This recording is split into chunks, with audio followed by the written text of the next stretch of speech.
Hello everyone, কেমন আছেন সবাই? আজকে কিন্তু আমার মিনি কিচেনে আমি মোমোস বানাবো। তো আরেকটা মিনি কিচেন আছে, ওটার মধ্যে বানাবো। তারপরে প্রথমে কিন্তু আমি মাংসটাকে পিচ পিচ করে নেব। দেখুন, আমি কিন্তু পিচ পিচ করে নিচ্ছি। তো পিচ পিচ করা হয়ে গেলে কিন্তু এখন আমি আরও টুকরা টুকরো করে নিতে হবে, কারণ বেশি টুকরো টুকরো করতে হবে। তারপরে কিন্তু আমি দিয়ে দিলাম জিরা বাকর গুঁড়া।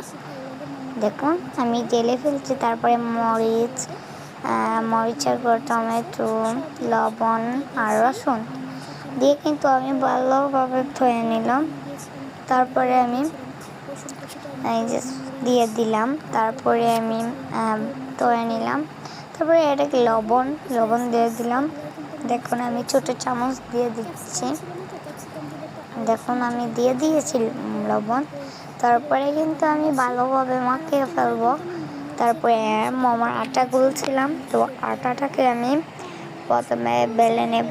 তো দেখুন, আমি গুল গুল করে বেলে নিচ্ছি। তো বেলার পর দেখুন বেলে নিচ্ছি, গুল করে বেলতে হবে, কারণ ছোটো তো বলা যায় না। তারপর আচ্ছা বলে নিয়েছি। তারপরে কিন্তু এটার ভিতরে যে মাংস ছিল, মাংস দিয়ে দিলাম।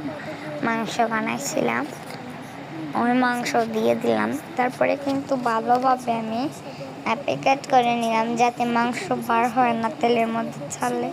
তারপরে এরকম হাতের সাহায্যে আমি গোল করে পানি গরম হয়েছিল, ও পানি গরমের মধ্যে দিয়ে দিব। তো দেখুন, একটা একটা করে কিন্তু আমি সবগুলোই দিয়ে দিয়েছি। তো একে একে কিন্তু সবগুলো দিয়ে দিয়েছি।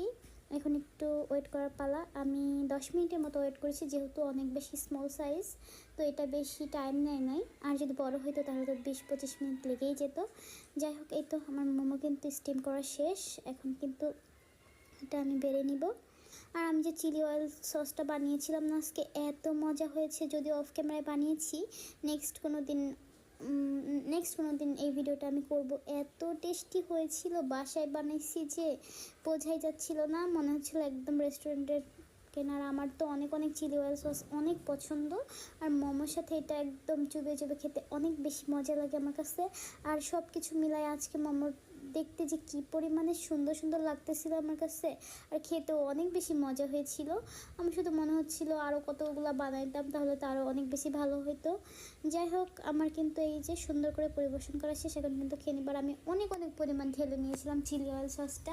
আমার কাছে এটা অনেক বেশি ভালো লাগে। যাই হোক, সবাই ভালো থাকবেন, সুস্থ থাকবেন। আল্লাহ হাফেজ।